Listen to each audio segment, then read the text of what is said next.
வணக்கம் அன்பான சொந்தங்களே. TSHL நடாத்துகின்ற இந்த நிகழ்வானது ராமாயண கதை சொல்லல் பாகம் 3. இந்த கதையினை மிக அழகாக அற்புதமாக சென்னையில் இருந்து மங்கியக்கரசி சுப்பிரமணியம் அவர்கள் அழகாக வாரம் வாரம் உங்களுக்கு அற்புதமாக தருகின்றார். இந்த கதையை நீங்கள் கேட்க வேண்டும் நிச்சயம். ஏனென்றால் நாங்கள் புத்தகங்கள் வாயிலாக வாசித்துத்தான் சிலவற்றை உணர்ந்து கொள்ளுகிறோம். ஆனால் அதை கதையாக சொல்லும் போது அடுத்த சந்ததியும் வரமாக இதை கேட்டு இந்த கதை என்று, அதாவது இது ஒரு காப்பிய கதை என்ற நல்ல நுட்பமான பகுதிகளை எங்களோட வாழ்வியலோட எப்படி கொண்டு செல்லுகிறார்கள் என்பதை காணக்கூடியதாக இருக்கின்றது. ஆகவே அவருடைய ஒரு நல்ல வேண்டுகோள், அவர் இவ்வளவு நேரம் செலவழித்து இந்த நிகழ்வை ஆற்றுகிறார் என்றார். அவருக்கு நீங்கள் ஒரு பாராட்டு மகிழ்ச்சி அவருக்கு கொடுக்க வேண்டிய தேவை இருக்கிறது. அந்த நேரத்துல மங்கியக்கரசியார் இப்படி ஒரு நல்ல விடயத்தை கொண்டு வரார் உங்கள் மத்தியில. ஆகவே நாங்கள் பாகம் 3 இப்ப கேட்க இருக்கிறோம். வந்தாள் பாகியரதி என்ற தலைப்பு என்று வருகிறது. பாகம் 3 மங்கியக்கரசி சுப்பிரமணியம் இதோ உங்களுடன். வணக்கம் மங்கை. வணக்கம்மா. வணக்கம். பாகம் 3 ராமாயண கதைகள் தொடர்ந்து பார்த்துக்கிட்டு இருக்கோம். இன்று பாகம் 3. எதையாவது வேண்டி மேற்கொள்ளும் கடினமான முயற்சியை பகீரத பிரயத்னம் என்போம். ஆனால் அந்த பகீரத பிரயத்னம் என்னன்றது, பகீரதன் யார் என்றத இன்னைக்கு பார்க்கலாம். யார் அந்த பகீரதன்? அவன் அழைத்து வந்த பகீரதி யார்? வந்தால் பகீரதி இந்த பாகத்தினுடைய தலைப்பு. தசரதனின் முன்னோர்களில் ஒருவன் சகரன். இவன் இஷ்வாகு குலத்தை சேர்ந்தவன். வீரத்திலும் தர்மத்திலும் சிறந்த மன்னன். இவர் அயோத்தி நாட்டை ஆண்டு கொண்டு வந்துட்டு இருக்காரு. இவருடைய தாய் இவரை கருவில் வைத்திருக்கும் பொழுது அவருடைய மாற்றான் தாய் உணவுல விஷத்தை கலந்து கொடுத்துடுறாங்க. அப்பவும் அவரு சகரன் உடல்ல எதுவும் குறைபாடு இல்லாம அழகா பிறக்கிறாரு, நல்லா வளர்றாரு, வீரத்திலும் தர்மத்திலும் சிறந்த மன்னரா இருக்கிறாரு. அவருக்கு 2 மனைவிகள். ஒரு மனைவி பேரு கேசனி, இன்னொரு மனைவி பேரு சுமதி. விதர்ப்ப நாட்டு மன்னனுடைய மகள் கேசினி, காசியபரின் மகள் சுமதி. இவங்க 2 மனைவிக்கும் குழந்தை இல்லை. அந்த சகரனுக்கு புத்திர பாக்கியம் இல்லை. மிகப்பெரிய வருத்தம் அவருக்கு. அதனால அவரு பிருகு பிரசரவனம் என்ற இடத்துல போயிட்டு 100 ஆண்டுகள் தவம் இருக்கிறாரு. குழந்தை வேண்டும்னு சொல்லிட்டு, புத்திர பாக்கியம் வேண்டும் சொல்லிட்டு தவம் இருக்கிறாரு. அப்ப பிருகு முனிவர் உன்னுடைய பாவம் விலகின, புதல்வர்கள் உனக்கு பிறப்பார்கள். ஒரு மனைவிக்கு ஒரு குழந்தையும் இன்னொரு மனைவிக்கு 60,000 குழந்தையும் பிறப்பார்கள் அப்படின்னு வரம் கொடுக்குறாரு. அந்த ஒரு மனைவி யாருன்றத நீங்க முடிவு பண்ணிக்கோங்க. எந்த மனைவிக்கு எந்த குழந்தை வேணும்ன்றத நீங்க பாத்துக்கோங்க சொல்லிடுறாரு. கேசினின்றவங்களுக்கு ஒரு குழந்தை பிறக்குது. அவன் பேரு அஜமஞ்சன். அவன் ஒரு குழந்தையா பிறக்கிறான். சுமதி என்பவர்களுக்கு 60,000 குழந்தை பிறக்குது. 60,000 குழந்தை எப்படின்னா மாமிச பிண்டமா இருக்கும். அந்த மாமிச பிண்டத்திலிருந்து 60,000 குழந்தைகள் உருவாகுறாங்க. அந்த 60,000 குழந்தைகளை தாதியர்கள் வளர்க்குறாங்க. நெய் விட்டு ஒரு குடத்துல வச்சு வளர்க்குறாங்க. அந்த குழந்தைங்க ரொம்ப அழகா வளர்ந்து நல்லா இருக்காங்க. அஜமஞ்சன் வளர வளர அவன் நல்லவனா வளரல, மகா யோகியா வளரான். இந்த 60,000 குழந்தைங்களும் நல்ல குழந்தைகளா இருக்காங்க. அஜமஞ்சன் மகன் சரியா வளராததால, நல்ல புத்தி இல்லாததால அவனை நாட்டை விட்டு வெளியேற்றிடுறாங்க.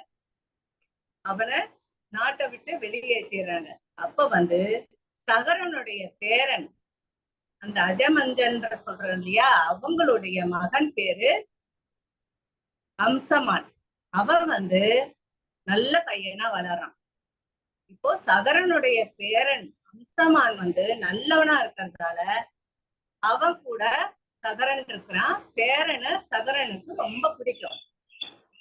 சகரன் நாட்டினுடைய நலன் கருதி ஒரு யாகம் செய்ய விரும்பினார்.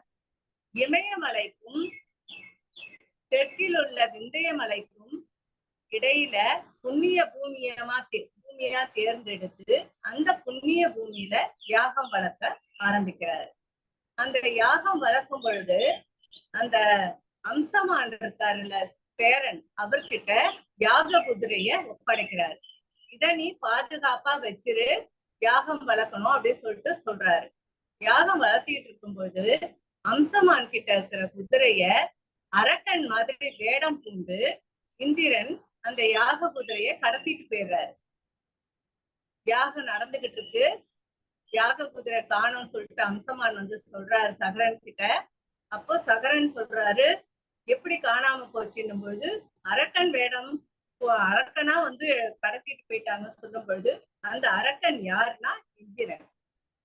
அவன் கடத்திக்கிட்டு போயிட்டு என்ன பண்றதுன்னு இவருக்கு தெரியல.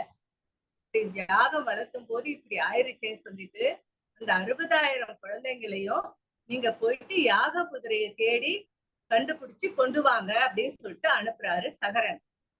அப்படி யாக குதிரையை கண்டுபிடிக்கிறதுக்காக போயிடுறாங்க 60,000 பேரும். அப்படி போகும் பொழுது சொல்லுங்க சொல்லுங்க சொல்லுங்க. அப்படி போகும் பொழுது பூமியில எங்கு தேடியும் அந்த குதிரையை காணும். எங்கேயுமே கிடைக்கல அந்த குதிரை. எங்க தேடுறதுன்னு சொல்லிட்டு பாதாளத்துல பூமிக்கு அடியில மண்ணு தோண்டி பூமிக்கு அடியில போய் பார்க்கும் பொழுது அந்த பூமியை தோண்ட தோண்ட தோண்ட நாகர்களும் அரக்கர்களும் வராங்க. அவங்க எல்லாம் அழிஞ்சு போறாங்க.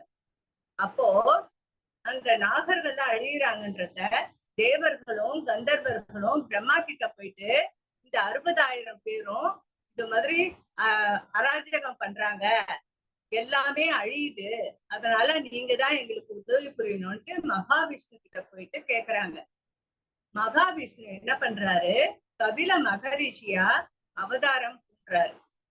இந்த நாகர்களும் அரக்கர்களும் அழிஞ்சுக்கிட்டு இருக்காங்க. இந்த சகரனுடைய புதல்வர்கள் வந்து அந்த பாதாளத்துல போயிருக்கும் பொழுது கபில மகரிஷி அந்த அவர்கிட்ட இந்த குதிரை கிட்ட கண்டுபிடிச்சிடுறாங்க. அப்போ அந்த கபில மகரிஷி கிட்ட கேட்கும் பொழுது, அது கேட்கறது வந்து ஒரு மாதிரி கடுமையா கேட்பாங்க இல்லையா, அப்படி கேட்கும் பொழுது கபிலர் வந்து அந்த 60,000 பேரையும் அவர் கண்ணாலேயே எரிச்சிடுறாரு. 60,000 பேரும் இறந்துடுறாங்க. அப்படி 60,000 பேரும் இறந்ததுக்கு அப்புறம் அந்த இறந்த செய்திய அம்சமான் வந்து அப்பா கிட்ட சொல்றாரு, தாத்தா கிட்ட சொல்றாரு. சகரன் கிட்ட சொல்லும் பொழுது சகரனுக்கு கோபம் வருது, என்ன இப்படி பண்ணிட்டாங்கன்னு சொல்லிட்டு. அப்போ அம்சமான வந்து நீ போயிட்டு 60,000 சித்தப்பாக்களையும் போய் கண்டுபிடிச்சு கொண்டு வா அப்படின்னும் பொழுது போறாங்க. 60,000 பேரு எங்க இறந்தாங்க எப்படி இருக்காங்கன்னு பாக்குறதுக்காக போறான் அம்சமான். அப்படி போகும் பொழுது அந்த 60,000 பேரையும் நம்ம ஜலம் விட்டு தானே அவங்கள புண்ணியம் பண்ண முடியும். எலும்பு குவியலா கிடக்குது, எல்லாரும் எரிஞ்சு போய் எலும்பு குவியலா கிடக்குது. அதை கண்டுபிடிச்சிடறான். கடும் தவம் இருக்கிறான். அந்த சித்தப்பாக்கள் எல்லாம் சொர்க்கத்துக்கு போறதுக்காக கடும் தவம் இருக்கிறான் அம்சமான்.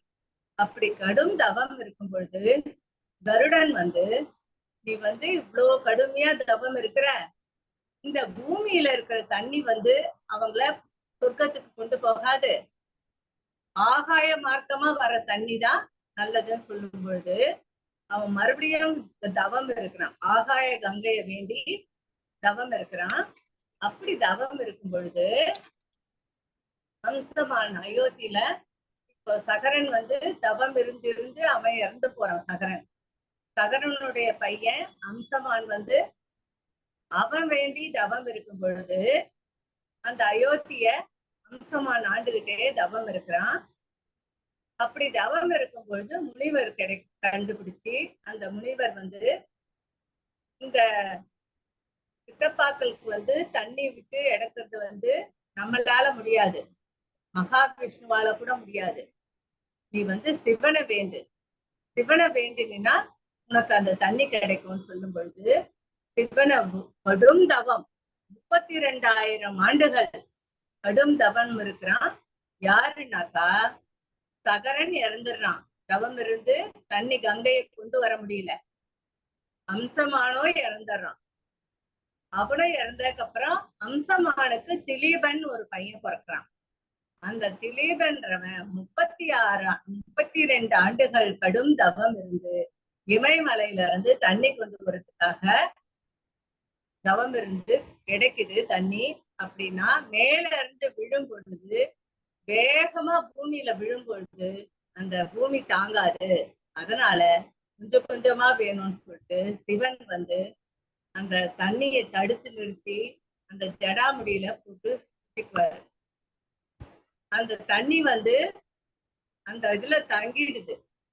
மெதுவா வேகமா விடும் பொழுது அந்த கங்காதேவி என்ன பண்றாங்க, சிவனை வந்து இவரையும் அடிச்சுட்டு போகணும்ட்டு ஒரு மாதிரி கர்வமா இருக்காங்க. நீ என்ன அடிச்சுட்டு போகணும்னு நினைக்கிறதுன்னு தான் அந்த ஜடாமுடியில வச்சுக்கிறாரு. தண்ணிய வச்சதுக்கு அப்புறம் கொஞ்சம் கொஞ்சமா விடலான்னு பார்க்கும்போது தண்ணி கொஞ்சம் கொஞ்சமா வருது, கங்கை பூமிக்கு வருது.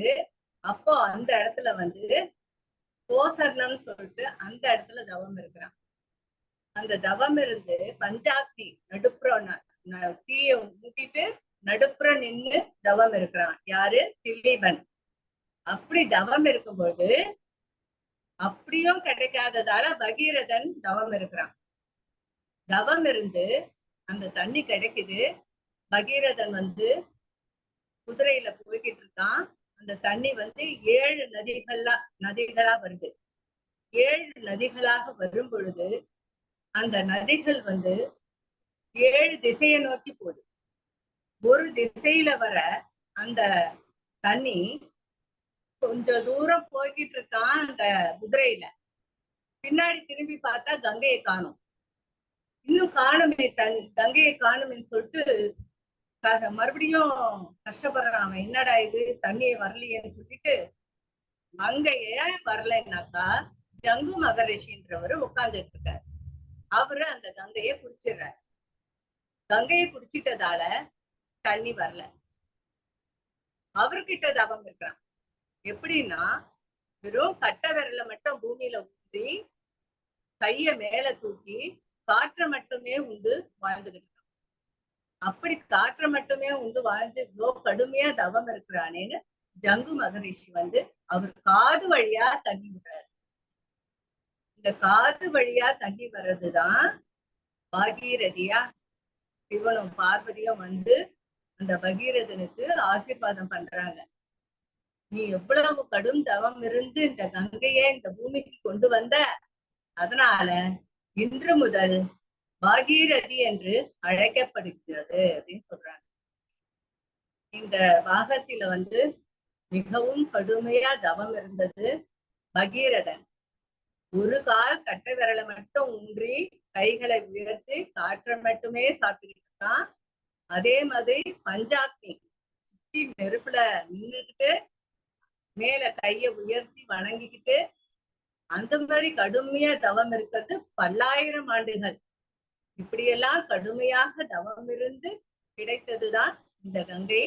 இந்த கங்கை நதியை வந்து இன்று முதல் பாகீரதி என்று அழைக்கிறோம் என்று சொல்லிட்டு சிவனும் பார்வதியும் அவனுக்கு சொல்றாங்க.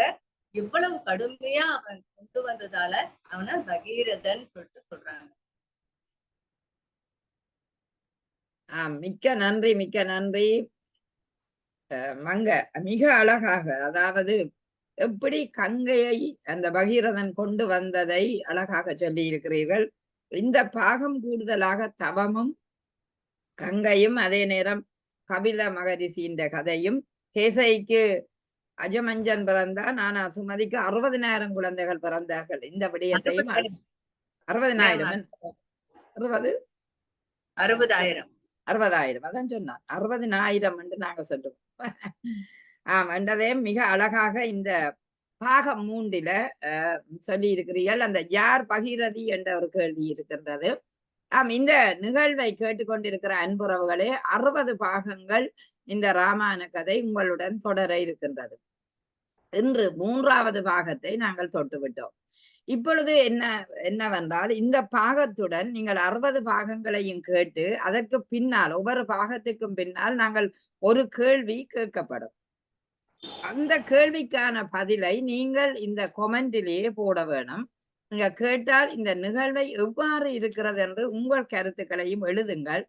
காரணம் மங்கையர்க்கரசி மிக மகிழ்ச்சியாகவும் அதே நேரம் அவர் நேரம் எடுத்து இதை செய்கிறார் என்றால் அவருக்கு கொடுக்கிற ஊக்கம் உங்கள் கருத்துக்களால் தான் என்பதையும் இந்த இடத்துல தெரிவித்துக் கொள்ளுகிறேன். எனவே ஒருவர் கஷ்டப்பட்டு தமிழுக்காக செய்கிறார் என்றால் நீங்கள் அதுக்கு ஒரு குறியீடு மட்டும் விட்டால் போதாது, நீங்கள் அதை கொமெண்டில் எழுதுங்கள்.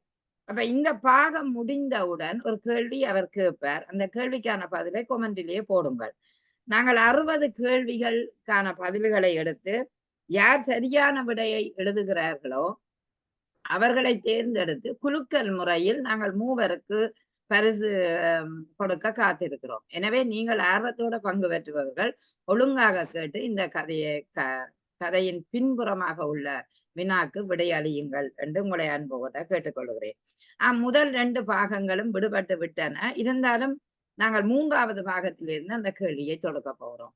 மங்கை சரிதானே? சொல்லுங்க மேம். 3வது கேள்வியை நீங்கள் கேளுங்கள். முதலாவது கேள்வி என்றே இதை எடுப்போம். ஏனென்றால் முன்கூட்டி நாங்க அறிவிக்கவில்லையாததால் இப்ப இந்த 3வது பாகத்திலிருந்து இனி 60வது பாகம் மட்டுமுள்ள கேள்விகளை நாங்கள் தொகுப்போம். என்ன கேள்வி? ஜங்கு மகரிஷி